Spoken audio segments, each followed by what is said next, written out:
21-ci sualla nizamımıza davam edirik. 21-də deyir ki, azot və hidrogendən ibarət qarışıqda hidrogenin kütləsi azotun kütləsindən çox olarsa, orta molar kütlə hansı qiymət ala bilər?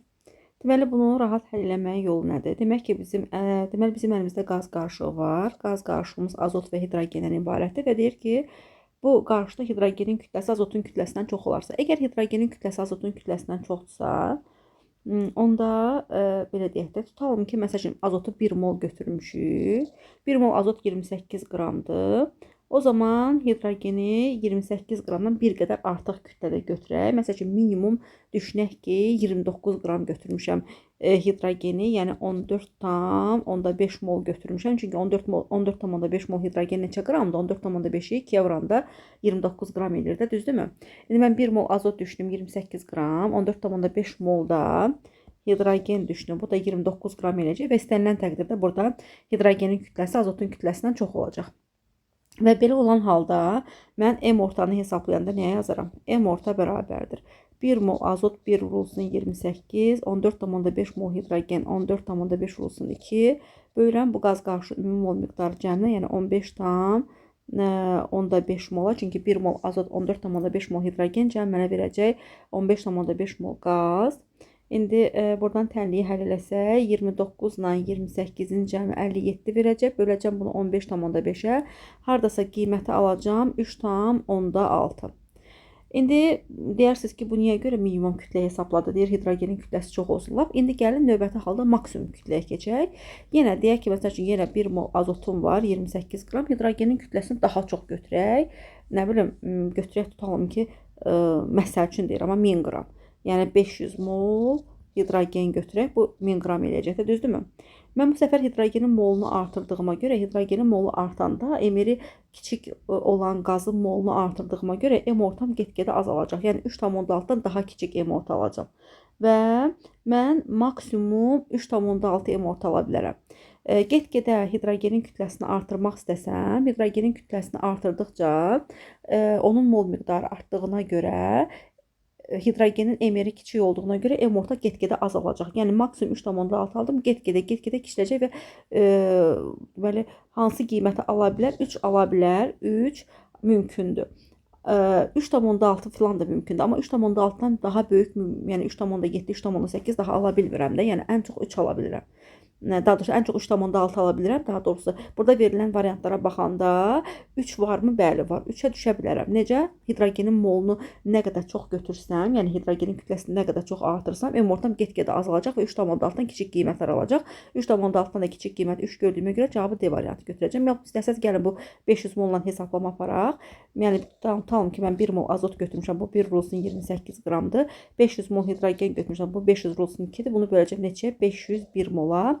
28 ilə 1028 tapdıq. 1028-i böləcəm təqribən 501-ə. Hardasa kiçiləcək ki, tam nə qədərsə olacaq. Yəni göründüyü kimi get-gedə kiçilir də.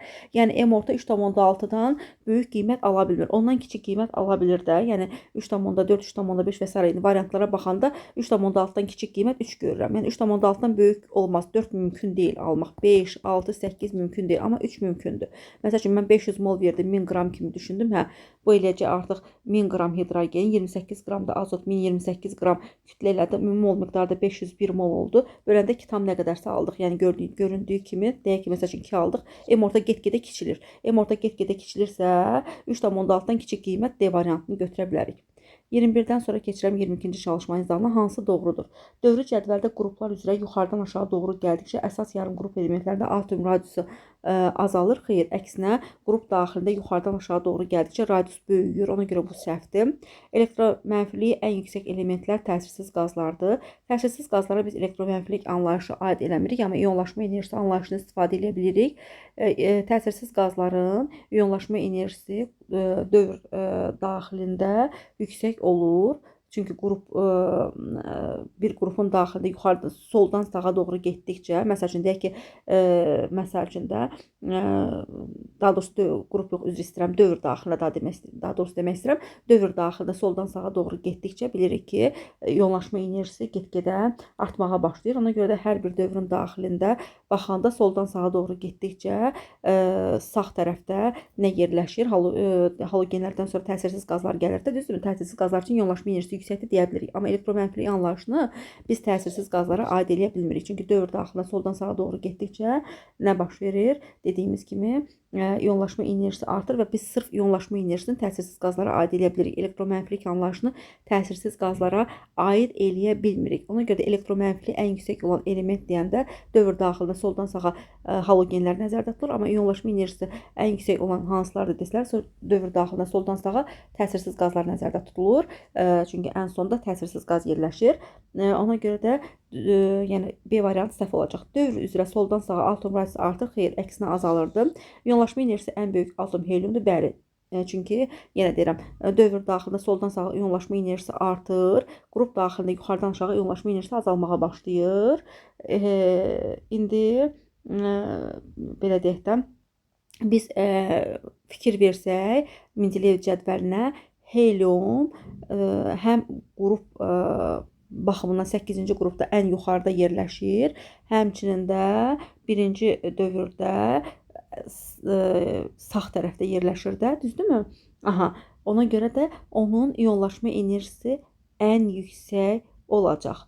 Ona görə də helyum iyonlaşma enerjisi baxımından ən böyük atomdur ifadəsi doğrudur. Ən çox həyəcanlana bilən atomlar 6-cı qrupdadır, xeyr, 7-ci qrupda yerləşirlər. Ən çox həyəcanlana bilənlər, onlarda flor həyəcanlana bilmir, amma xlor, brom, yod və sair bunlar həyəcanlana bilirlər və 3 dəfə həyəcanlana bilirlər və onlar üçün 3 həyəcanlama enerjisi xarakterikdir.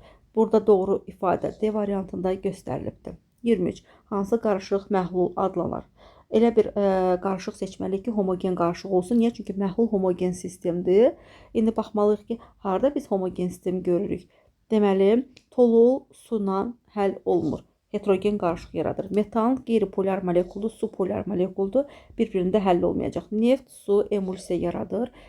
Homogen qarışıq deyil, heterogen qarışıqdır. Anilin suda həll ola bilmir. Ona görə də heterogen qarışıq yaradır, emulsiya yaradır. Benzol və kükürt, kükürt benzolda həll olur. Ona görə də bu zaman homogen qarışıq əmələ gəlir və buna biz məhlul deyə bilərik. Doğru ifadə 23-də C variantını göstərilib. 24. Maddələri verib, kütlələrini eyni kütlədə verilib və tam yanmasından ayrılan istilikdən söhbət gedir. Aha, indi biz bilirik ki, deməli, kükürdün 1 molu, yəni 32 qramı yananda 300 kilojol istilik ayrılır. Burada isə deyir, M qram kükürt yanıb. M qram kükürdün yanmasından isə N qədər istilik ayrılacaq. İndi buradan N-i hesablasaq, N-imiz bərabər olacaq nəyə? 300 M bölünsün 32-yə. Bunu haşlayalaq, gözümüz görsün. Növbəti halda karbona baxaq. Karbon normalda görürük ki, 12 qram karbon yananda 400 kilojol istilik ayrılır. Çünki baxın, karbon burada 1 mol, yəni 12 qram yanır və bu zaman 400 kilojol istilik ayrılır. O zaman M qram da karbon yananda nə qədər istilik ayrılıbdır? 4000 kilojol istilik ayrılıb. Buradan M-i hesablasaq, M-imiz bərabər olacaq 120-yə. Bunlar ixtisar gedir, M-imiz 120-yə bərabər olur. İndi M-imiz 120-yə bərabərsə, N-i hesablayanda N bərabərdir 120 vurulsun 300 bölünsün 32 istifadə eləyəcəyik. 120-ni vuracaq 300-ə, böləcəyik 32-yə. Təbii ki, ixtisar da aparıb yaza bilərsiniz. Bu da bizə verəcək 1125. N-i 1125 tapdıq. Bizə deyir ki, N üstə gəl M cəmini hesablayın. 1125 N-dir. M-imiz isə 120-yə bərabərdir. 1125 ilə 120-nin cəmi bizə verəcək 1000, deməli 1125 üstə gəl 120, 1000, 200, 1000, deməli 245 eləyər səhv eləmirəmsə. Doğru cavab burada A variantında göstərilibdir.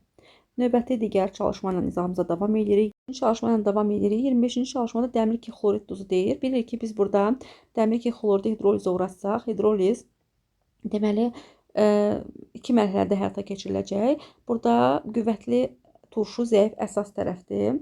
Hidroliz kationa görə baş verəcək və əgər kation tərəfimiz çox valentlidirsə, yəni metalımız çox valentlidirsə, hidroliz mərhələlərlə həyata keçiriləcək və hidrolizin ilkin mərhələsində hidroksoduz yaranacaq.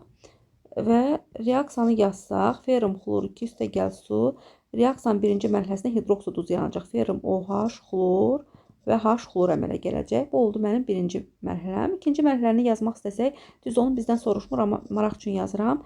Ferrum OH xlor təzədən gəlib su ilə hidroliz uğrayacaq. Ferrum OH2 çöküntüsü əmələ gətirəcək. Bir də H xlor yaranacaq. Düzdür, bu bizə lazım deyil. Ona görə birinci tənliyə geri qayıdıram. Və bu mənim oldu nədir? Hidrolizimin birinci mərhələsi. Mən bunun qısa ion tənliyini yazmaq istəsəm, dəmir 2 müsbət, üstəgəl 2 xlor mənfi, su zəif elektrolitdir, ionlara assosiasiya etməyəcəm.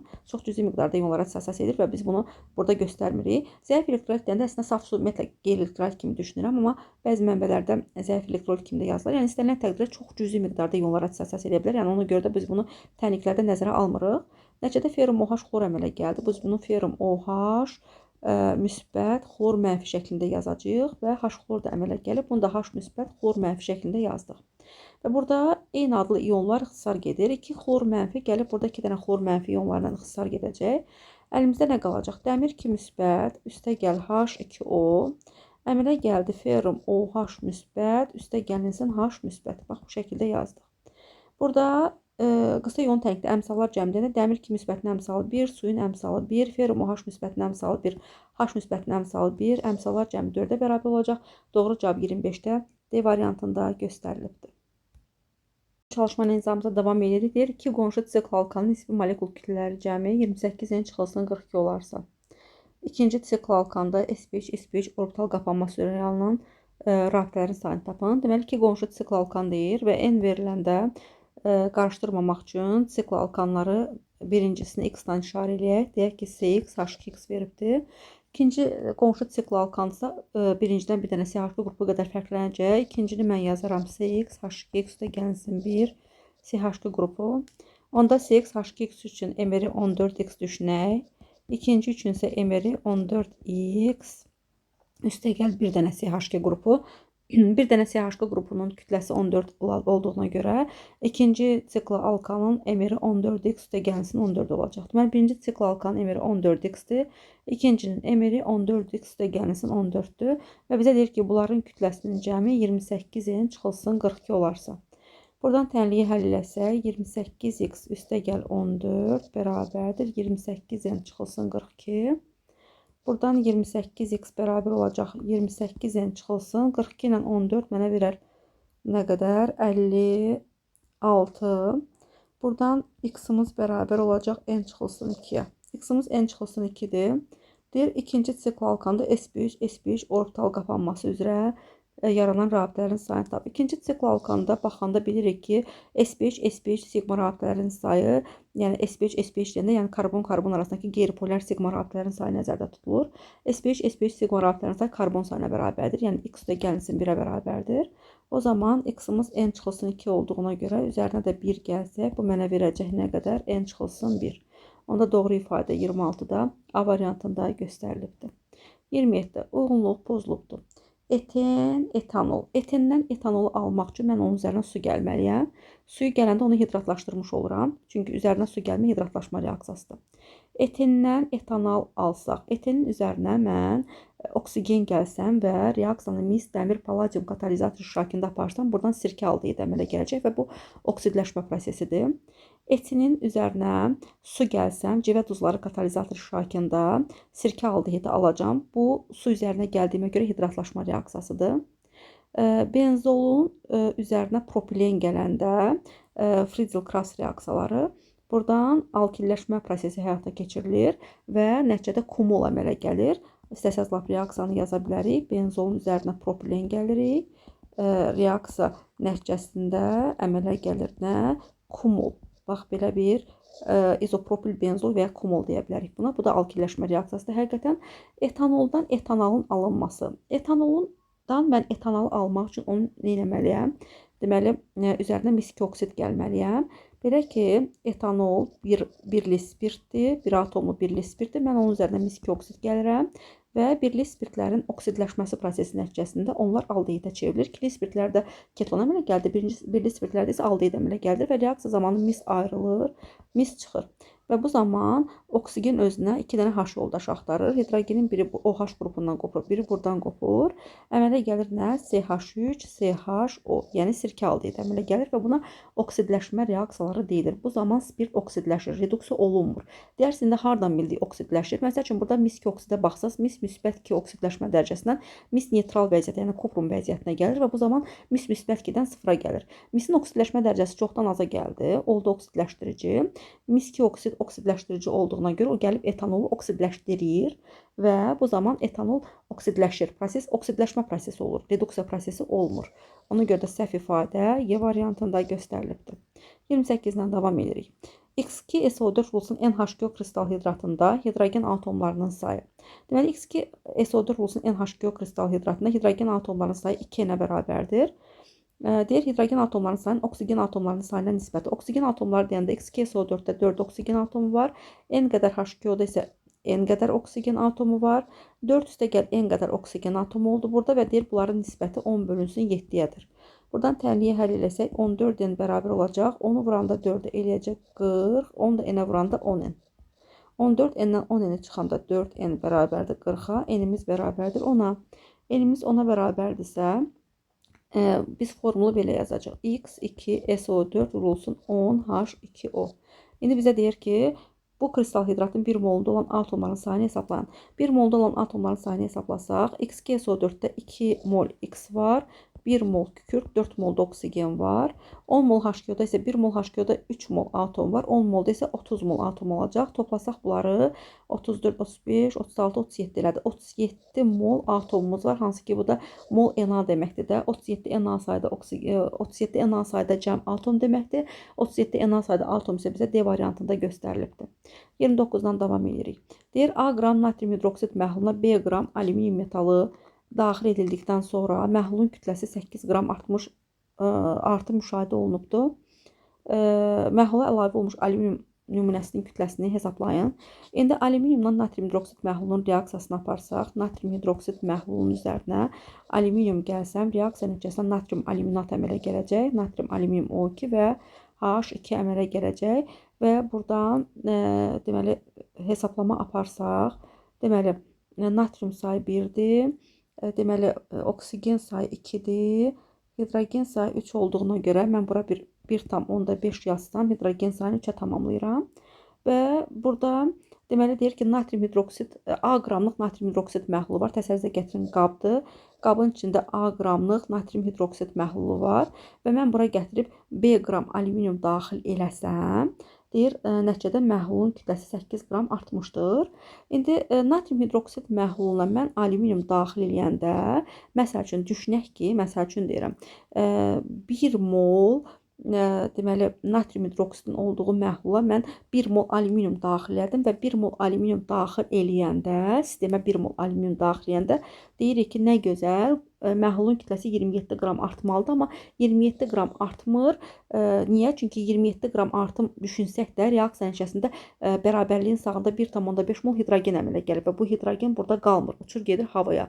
1,5 mol hidrogen 3 qram deməkdir. Deməli, sistemə əlavə olmuş 27 qram alüminium gəlib qabın kütləsini, məhlulun kütləsini 27 qram artırsa da, buradan 1,5 mol hidrogen, yəni 3 qram hidrogen çıxdığına görə sonda məhlulun kütləsi 24 qram artmış olur. Yəni 27 qram alüminium daxil olur, 3 qram hidrogen çıxır.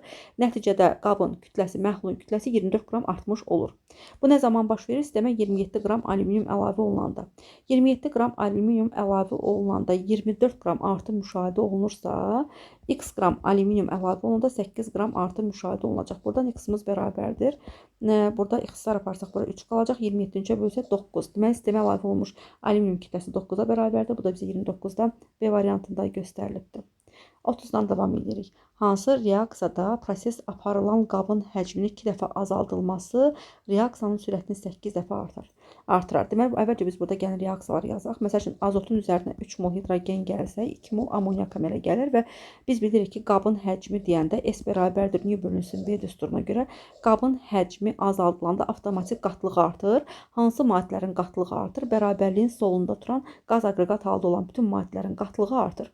İndi qabın həcmi 2 dəfə azalanda həm azotun, həm də hidrogenin qatlığı 2 dəfə artacaq.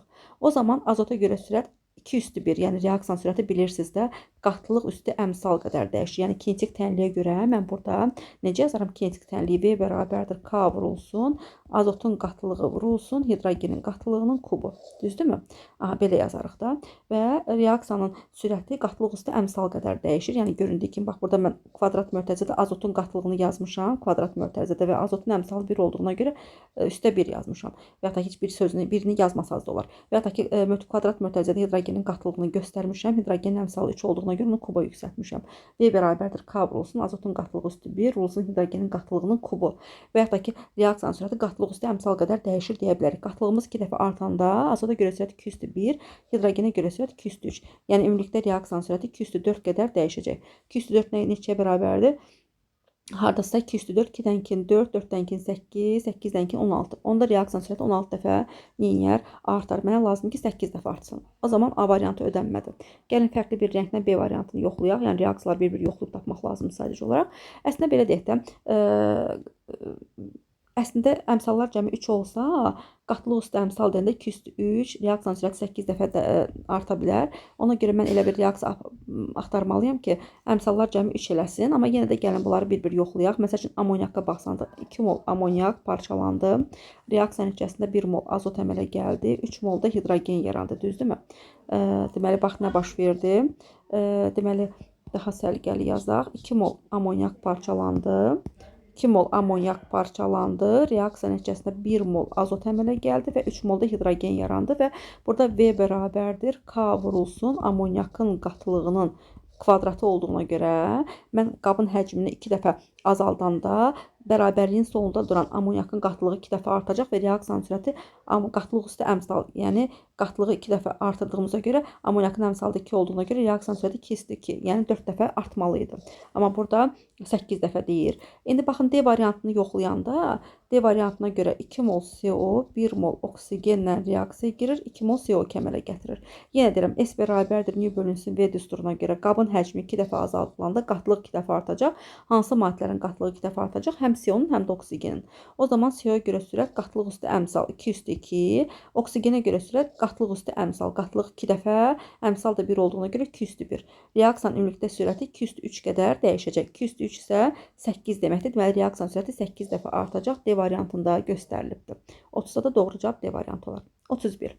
Hansı maddənin parçalanma məhsullarının hər ikisi qələvi məhlulu ilə reaksiya daxil olar? Deməli, dəmir hidroksid parçalananda ferrum OH2-dir də bu. Əmələ gətirəcək ferrum O ilə H2O. İndi mənə deyir ki, hər iki reaksiya məhsulu qələvi ilə qarşılıqlı təsirdə olsun. Bunlar qələvi ilə heç birisi qarşılıqlı təsirdə ola bilmir. Bu getdi. Sonra hidrogen peroksid parçalananda H2O ilə oksigen əmələ gətirəcək və burada əmələ gələn su və oksigen qələvi məhluluna reaksiya daxil olurmu? Yox. Demək ki, bunu da seçməyəcəyik. Növbəti halda deyir ki, kalsium karbonat parçalananda əmələ gətirir kalsium oksid və karbon qazı. Aha, kalsium karbonat parçalananda əmələ gətirdi kalsium oksid və karbon qazı. Və burada əmələ gələn kalsium oksid, əsasi oksiddir, natrium OH isə qələvidir. Qələvlərlə əsasi oksidlər qarşılıqlı təsirdə olmaz, amma karbon qazı təbii ki, qarşılıqlı təsirdə ola bilər. Niyə? Çünki karbon qazı turş oksidi və turş oksidi gəlib qələvi ilə qarşılıqlı təsirdə olub duz yaradacaq.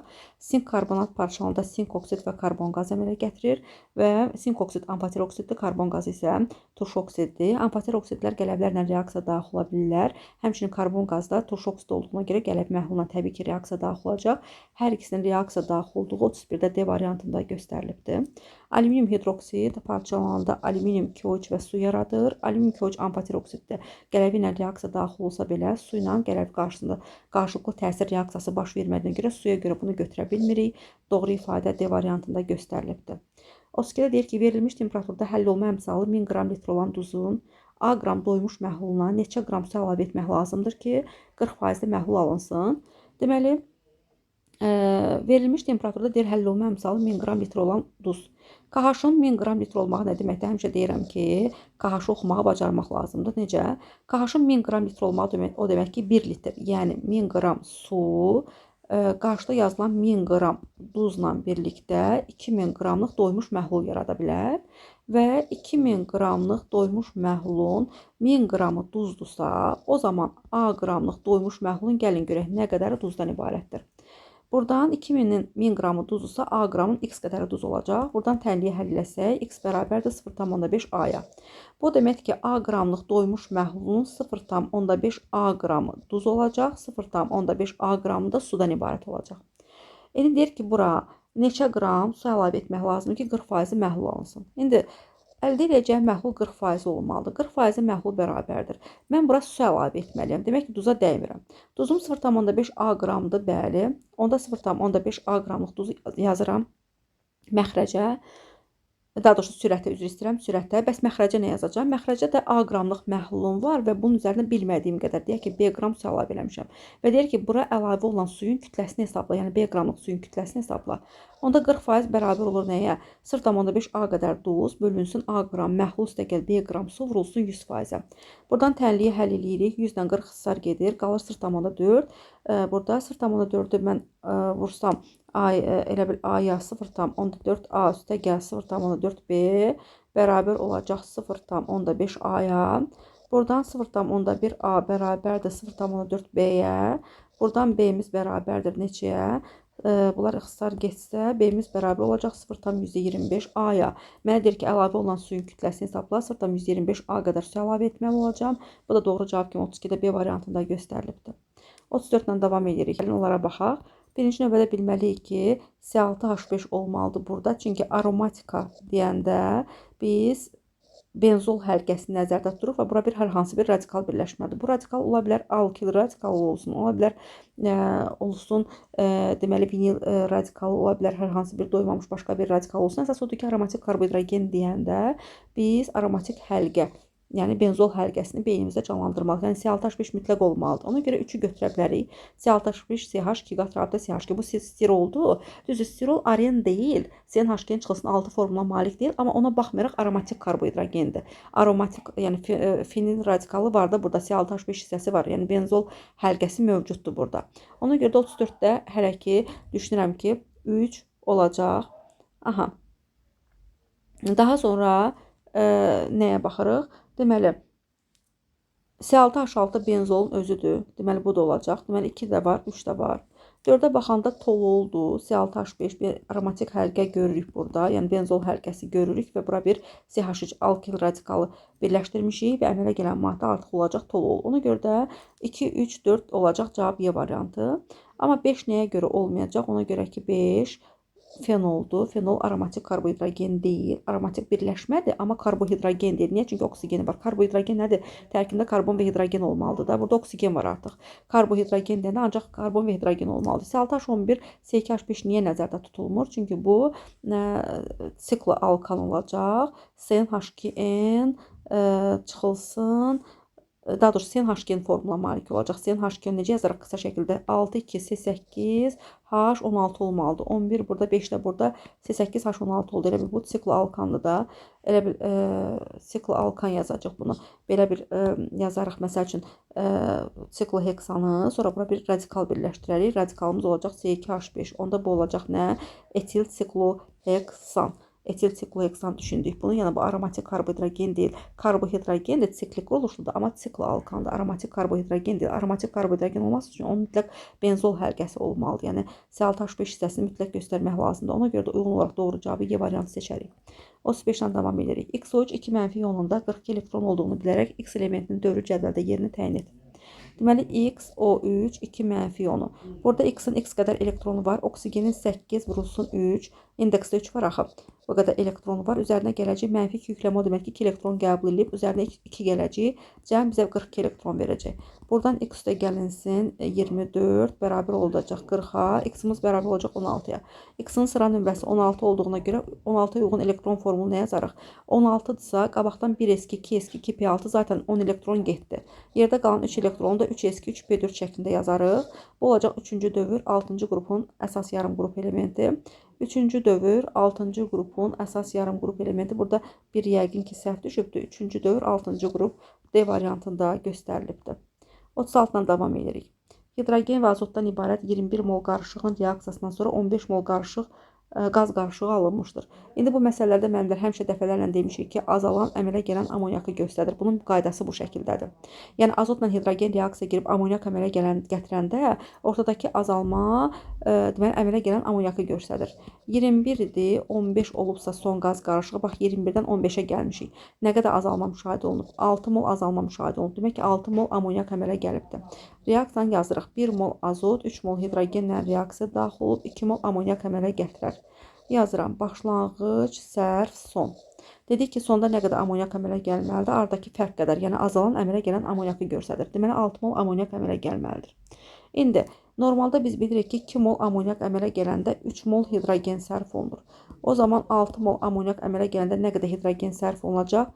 9 mol hidrogen sərf olunacaq. Hidrogenin sərfinə 9 yazarıq.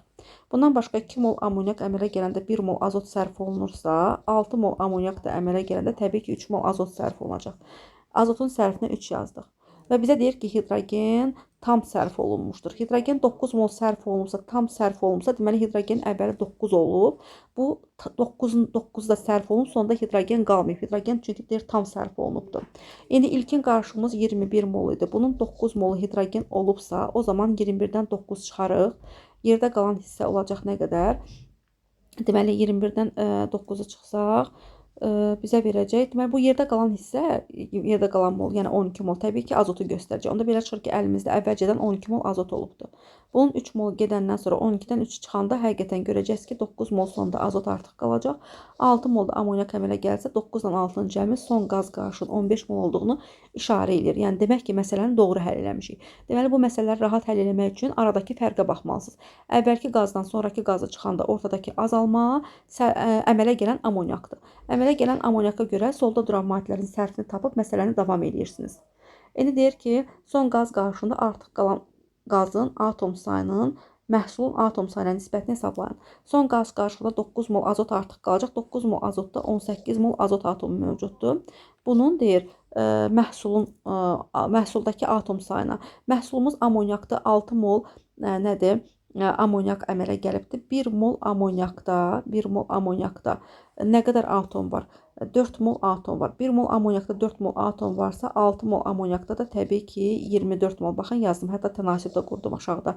1 mol amonyakda 4 mol atom varsa, 6 mol amonyakda qıs qədər atom var. Bu da eləcə 24 mol atom.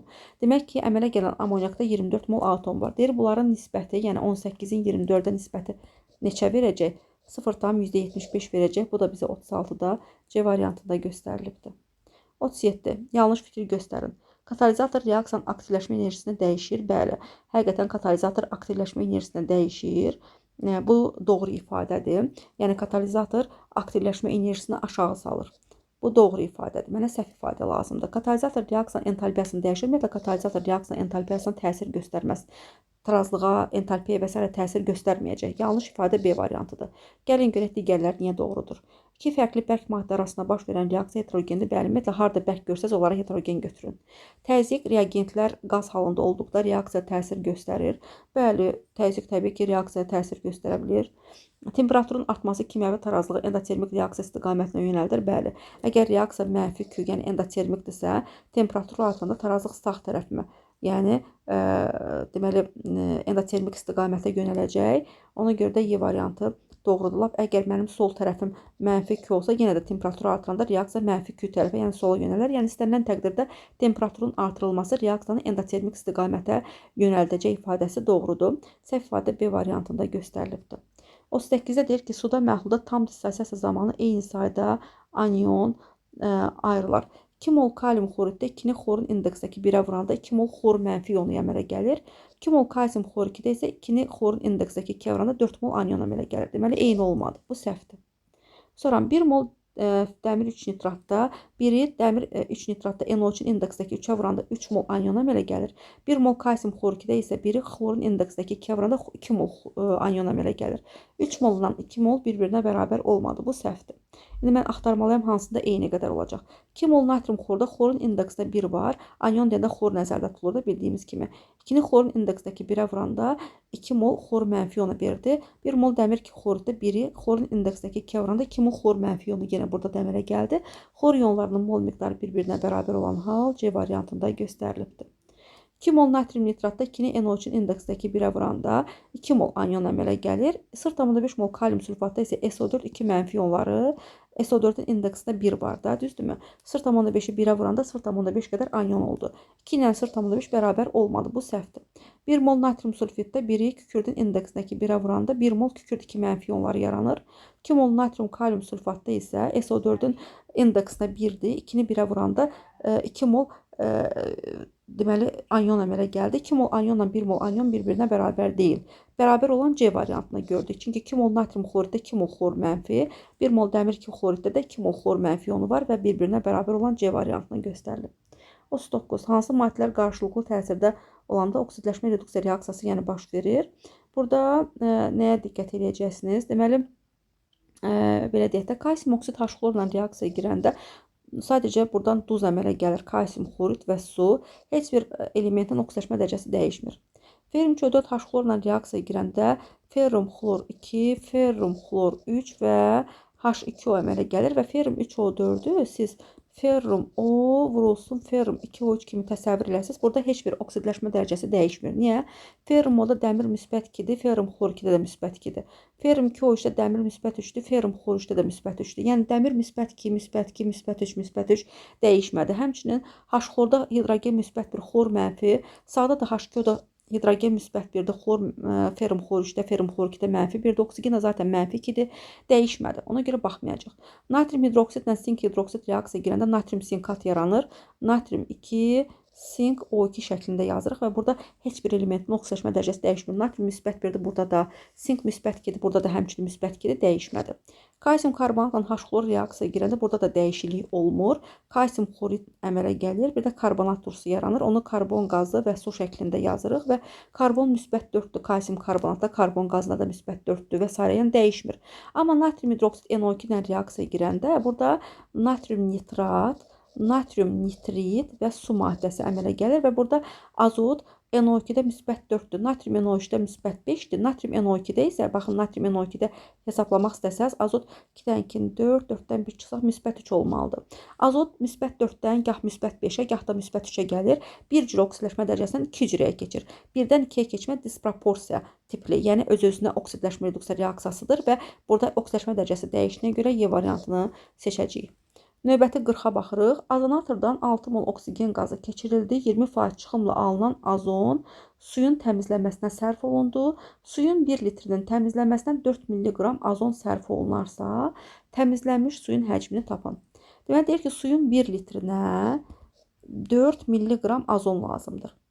Aha, indi gəlin belə baxaq da. Əvvəlcə gəlin məsələnin əvvəlki hissəsini oxuyaq.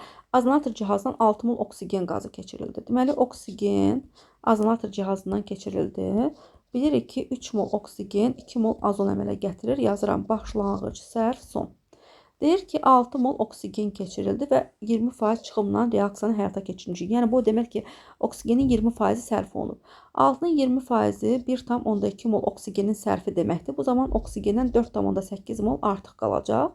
Və normalda biz bilirik ki, 3 mol oksigen sərf olunanda 2 mol azon əmələ gəlir. Buradan 1,2 mol oksigen sərf olunsa nə qədər azon əmələ gələcək? 1,2-ni 2-yə vursaq 2,4 eləyər. Bunu da 3-ə bölsək 0,8 eləyər. Demək ki, 0,8 mol azon əmələ gəlib. Bunu da yazdım bura. Aha, deyir, azon suyun təmizlənməsinə sərf olunur. Yəni, reaksiyanın içərisinə əmələ gələn 0,8 mol azon suyun nədir? Təmizlənməsinə sərf olunur və suyun deyir 1 litrinin təmizlənməsinə 4 mg azon sərf olunarsa. İndi burada 0,8 mol azon əmələ gəldi. Bu da kütləcə neçə qram deməkdir? 0,8-i vurarıq azon emiri 48-ə. Bu da 38,4 qram azon deməkdir. İndi 38,4 qram azon üçün, azon varsa, bu x litr suyu təmizləyəcək. 38,4 qramım neçə milliqramdır? Bunu 38,4-ü gəlin minə vuraq, milliqrama çevirək. Çünki burada bizə milliqramla verib də. 38,4 qramı minə vursaq, biz bunu milliqramdan hesablamış olarıq da. Minə vuranda bu 38.400 milliqram eləyəcək də. Gəlin bunu pozaq, birbaşa yazaq 38.400 milliqram. 38,4 qramı mən milliqrama çevirmək üçün onu minə vurmalıyam. 38.400 milliqram. 38.400 milliqramın x litri təmizləyər, yəni təmizləməsinə istifadə olunur. O zaman 4 milliqram isə bilirik ki, 1 litr suyun təmizlənməsinə istifadə olunur. Buradan x-imiz bərabər olacaq 38.400 bölünsün 4-ə. Bu da eləcək 9600 deməli litr su. Buradan cavabı 40-da B variantı olduğunu müəyyənləşdirmiş olduq.